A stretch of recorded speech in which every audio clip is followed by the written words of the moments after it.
Good morning, everybody, and welcome back to the custom set recap, where we go over the custom sets that you've missed from the LEGO Legend of Zelda custom set showcase in the last 2.5 years. Now, if you've missed the recaps for Wave 1 and 2, please go and check those out, because there are also some awesome sets back there. But today, we're going to be covering something that started over 100 videos ago, and that is custom set Wave 3. Now, a lot of you would have been around for this one, but this will be a nice, concise way to make sure that you haven't missed any of the sets that we've covered. And before we get started, of course, if you want to check out any of these more in detail, they all have individual videos linked in the playlist in the channel. But things look more like they do today here in the custom set showcase, and that's because Wave 3 is definitely one of the more modern ones. I think recapturing some of the charm from the original Wave 1 of the showcase, that 2 felt just a little different, and although 2 is potentially my favourite nostalgically, 3 definitely has its merits too, and I'm really pleased, especially with some of them, and the older they get, the more I tend to enjoy this wave. So I think it's a case of aging like fine wine is the expression. So without further ado, let's jump straight in and start going through these sets, which cover a total of 13 sets, covering 6 games and including 36 new figures, although of course plenty of figures from Waves 1 and 2 were recycled here, so changing up our numbers ever so slightly, skewing this one, making it the lowest figure count, although actually not really. In fact, this one has one of the highest figure counts across, thanks to no part for CMF Series 2, but we'll get to that in a minute. So before we jump in, of course, here we have our character poster highlighting my favourites on the wave, and of course all the sets together, but we'll take a closer look at that in more detail at the end as we jump into our first one with the numbering, Z036, the Silent Realm Trial from Skyward Sword. Of course, based off the Farron's Silent Realm, we include not only an interesting landscape build here, built in turquoise and sand blue, but also including the Watcher, Sky Guardian and Land Guardian. A variety of play features such as being able to collect light flute and of course a tear were present, as well as of course being able to wake up the Guardians of the Realm. You can see here that either by stepping on the waking water or by ejecting this man out of the ground, the Sky Guardian and Land Guardian can chase you down. The Watcher could also spin around, and as mentioned, there was a tier of Feor included. And of course a colour corrected link to represent the more negative and like swirly colours in the Silent Realm inspired by Hidden Side. However, a really cool variant of a figure to get. And the Land Guardian for Skyward Sword is one of my favourite brick built figures of all time. Next up though, was Z037, we have the Hinox Beach Rampage from Breath of the Wild, and this one of course included a load of bleach scenery from around Lurelin and the southern areas of Farron from that game. In fact, we included a rock to stand on based off one of the cast side quests, a treasure's cache, and in fact the treasure could be slid out from inside the rock. Beyond that, there were some crates containing food that could be smashed either by bombs or of course by the Hinox included, trees to collapse over in the Hinox's weight or even be picked up by the giant monster, as well as a cooking pot and more resources, including a hearty blue snail. Of course, also included is the titular Hinox, and this included the red version. You can see that there was some posability around the foot. You've got some of that blubbery middle, of course some posable arms and a giant eye and mouth, a build that I'm still pretty proud of to this day. Also included in the set is the new piece for Wave 3, which was the Rupee Pack. This is a mold similar to the superhero accessory pieces, which I introduced in Wave 3 and I'm still using to this day in the showcase, which includes a load of rupees in the bag so that you could fill out some of the pots in this set, or barrels or rocks, with currency for you to use. Now, this is actually one of the few sets to have received the remastered treatment, and since the 100 videos since, and over a year and a half, we have come back to visit the Hinox Rampage and made a couple of changes. A viewer suggestion was to add the vest all the way around the back, because I'd accidentally missed this detail on my first attempt, and I also provided colour alternative models similar to how the Fiat 500 was treated in the recent LEGO Creator Expert lineup. Now, this was just so that there was a chance for people to pick their favourite Hinox colour, and actually the set is identical beyond the colour, and of course you can see here that there was the red, blue and black variants here for you to choose between. An interesting concept that has only been explored here in the custom sets. Furthermore, there are also 3 normal scale figures here, of course including Cass with his accordion build, which I think works really well. He has a specialised headpiece and a nice bright blue torso. We also have Link in his Sheikah Shorts design. This was the first time that this one appeared, and the only time it's appeared since, representing maybe more of trying to avoid the heat on the beaches and just giving us another unique outfit. Then of course for the NPC we have Loon, short for Looney, and of course Roscoe, the most important character, the Sheikah Orb, marking the first appearance of the Sheikah Orb, which would be repeated later in this wave in another set. Next up though brings us to this wave's gift with purchase or more specialised set, a little bit of an odd one that you wouldn't find in your normal supermarket shelves but still is interesting to take a look at. It's actually more of a display piece and it is Talon Tail from Majora's Mask. This one basically includes the build to make 2 fairies which actually make use of a coloured core surrounded by transparent clear bricks to create a more glowy effect to represent the fairy sisters, and of course that includes the wings around the back as well. These would look great on a shelf with the 18 plus lineup, and furthermore this one comes with a Skull Kid without Majora's Mask in the newer dark orange colour as well, which is something that my original design in 2020 did not have, and I like this version a lot better. Hopefully one day I get to redo him with the mask again, but in the meantime this is definitely the superior figure. Next up is Z039 Hyrule Castle Infiltration, again from Breath of the Wild. This was Wave 3's castle expansion. After starting the castle with the Sanctum and the wall segments back in Wave 2, it only felt natural to include the entranceway next, and as you can see it includes those big iron doors which can be swung open to reveal a portcullis which can be moved up and down. On the inside, of course, you include various rooms, such as an armory, a little treasure chest with a map of the Great Plateau, a storage room including the Traveller's Shield and elemental arrows, as well as a Korok puzzle as well with the flower and a sand green Korok. Of course, you could also walk along the top and include a couple of soldiers, and there's some ladders all over the place. Of also, though, is an opportunity to build a Skywatcher Guardian army, as he is included here, and you can float him around the castle. But here you can see the castle now at the end of Wave 3 is looking a little bit bigger now that we have the wall segment and the front gate to go alongside with the Sanctum. It really adds some presence to the front and starts adding that variety. Of course, as you guys know, there is more to come in Wave 4 and beyond. Of course, there are also some figures in this set. This marks the first reappearance of the Champion's Tunic Link since the Guardian Attack set, Z0011 from Wave 1. I chose to reprint this one properly as this is more of a one-off castle set that you wouldn't really get too many of, given that there's only one, well, front gate to the castle. And actually, beyond that, I think it's been a long time since this figure's come out, and of course it's a very desirable outfit. Beyond that, you also get a castle soldier to continue building your Hyrulean troops, as well as a sand green Korok marking a new variant there, and then of course a silver Lizalfos marking the first time this variant of the Lizalfos appears in my quest to get every version of Lizalfos inside a set. Next up was Z040, the 3 days accessory pack from Majora's Mask, mimicking the style of the Age of Calamity set that we did in Wave 2, however of course with MM. You can see that this is obviously a smaller set with a couple of side builds, but mostly acting as a minifigure pack to get 4 different figures, focusing on some of the longer side quests from the game. That includes Zubora and Gabora, of course using a new head lord with a giant hammer, but also including his teacups and green lounger for him to sit on with his mid-legs, and an anvil for the sword. And then for the beavers we have 2 rings and an empty bottle for you to collect, and of course the older beaver bro and the younger beaver bro using the rubber ducky piece and some unique head molds. Perhaps a little bit of a stretch for a set of this size. Next up, Z0041, the Master Koga Mask from Breath of the Wild, and this was an 18 plus style set, mimicking the Star Wars helmet lineup, although it's also Marvel now. As you can see, it came with a purple border, and let me tell you guys, I am very still pleased with how this guy turned up. I feel like it could do with a couple of touch-ups these days, just to make it look just a tad better. Maybe that's something I'll revisit soon, but from all angles, this thing has all the authentic details, whether it be the curve of the skin-tight mask going around the back of his head, the collar with the sand green, the pearl gold and spring yellowish green highlights, the pumpkin jewellery hanging from his ears, or of course the upside down Sheikah eye and ornaments to the mask. One day I will have this guy built in real life and it will be amazing. Next up, continuing our Microfighter continuations from Wave 2, we have 42, which is Varudania's Microfighter from Breath of the Wild. This one, of course, is a microscale version of Varudania, which could fit a minifigure inside, very similar to Star Wars Microfighters. You can pose the legs and feet to balance him out, and he's got the appendage that comes up above, as well as a tail for you to swish and slam into it. Of course, this is the third of the 4 Microfighters, which brings us to Varuta, the last of the 4, making up the last of this second series to complete the set. And of course, this is a build of the elephant, no posability here apart from the trunk, and of course most of the space is taken up by the need for the seat at the top to fit Mifa and Daruk, who are the 2 figures that you'd get, one obviously in each set, but showing them here together, you can see Daruk is actually using a modified Hagrid/Biggie piece from Trolls that sits over some normal legs. Once upon a time this would have felt like a really awkward piece, however nowadays it's becoming more common. And then we have Mifa with her new headpiece that I'm sure will be used on more Zora as we go forward, and of course a trident.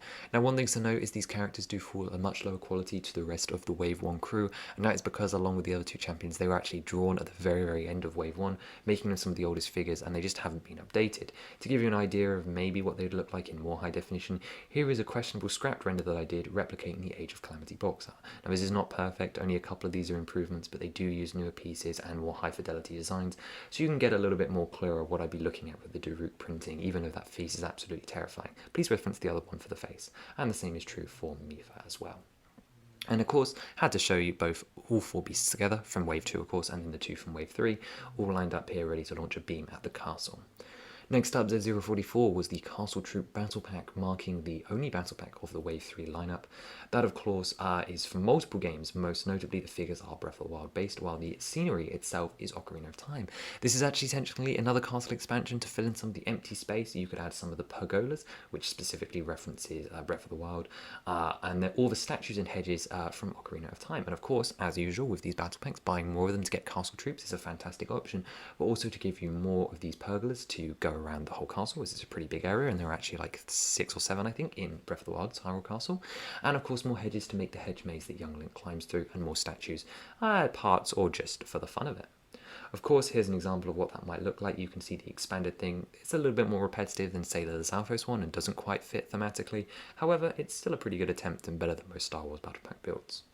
Of course, you also get 4 troops, 2 royal guards and 2 castle soldiers, making that royal guards way more available, but in a still substantial ratio, so that you should still have more castle guards than you would royal guards, given, well, the royal guards are only for the royals and there'd be less of them than normal soldiers, although maybe that's not shown too well here. Of course, that brings us to 45, which was the second minifigure series based from all across the series, and of course the big change from Series 1 was that this went down from a 16-figure series to a 12-figure series. If you watch the Wave 1 recap, of course, I will actually tell you which of the 16 I would cut from Series 1 if I had to, and that would bring us to another second series of 12. We're using a purple colour, and here you can see we're using the new box style ever since we shrunk back down. Still very sad about the shrink to 12, but to be honest, I think it works for most series. And here are the lineup. Of course, no alterations needed to make here. One thing I'd like to point out, though, is that 6 of the characters are midi leg characters and the other 6 are long. That is a weird coincidence and how it worked out. But of course, this series includes Anju and Cafe with a Cuckoo and Keaton mask respectively. We have Ilia from Twilight Princess completing the lineup for the Rallis Wagon Escort from Wave 2. We have the Dark Nut, the TP version here, Skirvo from Skyward Sword's Sandship, Medley with a Macabre piece, as they should come together, Saria with her Forest Medallion, and Ruto with her Water Medallion, making us now having 4 of the 6 stages, only missing Ro and Impa. We have Linebeck, Ravio, and also Vati and the Wind Waker Queen Fairy, making a really nice lineup of characters that I really think stands up. I hated doing all this work to draw them at the time, it just wasn't as entertaining as I was hoping, but seeing them all here, I love the cohesiveness between them. This is my definite dream series too. And here you can see them with a more coloured backdrop, just making things a little bit more interesting, just like I did with Series 1. That brings us on to Z046, Escape from the Ranch from Ocarina of Time. This is another one where you could combine multiple sets, but includes jumps for your horses to practice jumping, of course the point for you to actually escape the ranch, the iconic tower in the back corner, the gate so that you can get locked in, and of course the little hut where there is a golden Skulltula. Taking a closer look at those elements, you can see hay to feed to Epona, and of course the Skulltula. You can see that there are crates of milk and hay inside the bottom of the tower, as well as a secret heart piece representing when you crawl inside, hidden away in there. Furthermore, as I mentioned, you buy 2 of them, it makes a much more complete ranch, and just by excluding the second tower and gate, I mean you could even use those parts to expand upon the existing build, you can actually make the complete inner circle of the ranch, as well as have 4 different jumps as well. It makes it a nicer aesthetic, and for a cheaper end set I think that works out quite well. And to be honest, this set would also be great for animal lovers, as not only would you get a cow but 2 horses so that you can recreate the adult race with Ingo and of course, well, yourself as Ocarina of Time Link. You also get Talon and then adult Malon as well. This one technically bends the timelines, including worker Ingo instead of fancy Ingo, but I wanted to save that figure for later down the line. 47 is Build a Shrine Dungeon Builder from Breath of the Wild, with the worst title ever, because if you actually read that off, then it would be LEGO The Legend of Zelda Build a Shrine Dungeon Builder from Breath of the Wild. So it gets confusing quickly, but this is this wave's dungeon expansion, or one of two, I should say. And it was all based around the idea of the different Sheikah puzzles and being able to create your own. So not only does this include the container for the monk and a starting point, but a variety of different components for you to build them together and connect them all in different ways so that you can make unique shrine layouts, such as being able to hop up on floating barrels, having to blow up stuff to reach a chest, carry a blue flame, fight an enemy, or conduct physics puzzles with a ball and a flippy platform. You can see here some of the rearranging. You're representing a test of strength up in the top left. You've got a puzzle where you have to light the 3 blue flame torches and then sail a raft to get a chest at the bottom, and then a vertical based shrine similar to the wind based ones where you have to sail all the way at the top, avoid the barrels, and then land heavily to launch the ball and balance the scale to access the monk. So an interesting couple of variety to add to your dungeon, of course a very non-linear experience to bring it all together, and a curious concept for a set, definitely one I'd be interested to see them execute. For figures, of course, we have the Ancient Curious set, making, well, just another exclusive Link variant. Although the mold should include some hair, we've got the Sheikah Monk, not Mazkosha, but he has his hat around his neck and looks very, very dead. And then, of course, a Guardian Scout build as well, just to have a little bit of enemy variety. That brings us to our penultimate set for today, which is Z048, the Tower of the Gods from Wind Waker. And this is the biggest set of the wave, and still one of the biggest sets we've done here on the channel. And as expected, of course, it would be a pretty boring build if it didn't open up. And making use of some interesting mechanisms, we managed to get it working. The outer shell is built very oddly to get a round shape, and it's definitely more chibified, but it gives us plenty of room for some interesting interiors, such as a fight with the Wind Waker version of a Beamos, which can actually spin around, some floating platforms to carry yourself up and down to the next floor, similar to the bow puzzles in Tower of the God and Wind Waker, some spinny platforms to fight a mighty Dark Knight, and then of course a treasure chest guarded by some armor statues, which either you could control out the way or pretend are your enemies to get a reward. And then naturally there's also a little storage area with some bombs and some chests, a fight with Godan, which actually involves a stud launcher, and of course the ability to fly the hands around as if they're moving around the room, and then of course the bell to ring to descend into Hyrule, and not to mention the ring at the bottom to give it that iconic shape. Included, of course, the Godan build here. You can see it much clearer when it's out and floating. The Mighty Dark Knight, which is the mini-boss with the new cape mold. Link with the Hero's Charm face print on one side and just his normal head on the other. The version of Yellow Choo-Choo and a Beamos, and then of course Mini Armos as well. Although these don't actually attack you in this form, these are the ones that you control with the command melody. However, that's neither here nor there. And lastly, though, we have Z049, the clan attacks based off Age of Calamity, but also this is basically just a Breath of the Wild castle expansion. As you can see, it includes 2 of the restored Hyrule Castle market sets that sit outside the castle pre-Calamity, as well as a fountain and some barrels, but this thing is chocked with play features. But of course, beyond that, it's also a dollhouse set. You can see this includes a blacksmith on the inside, including some of the elemental blades, as well as a variety of weapons and a play feature to forge something under the hammer. There's also a bedroom upstairs where you could either sleep at an inn, read the rumour mill, and more.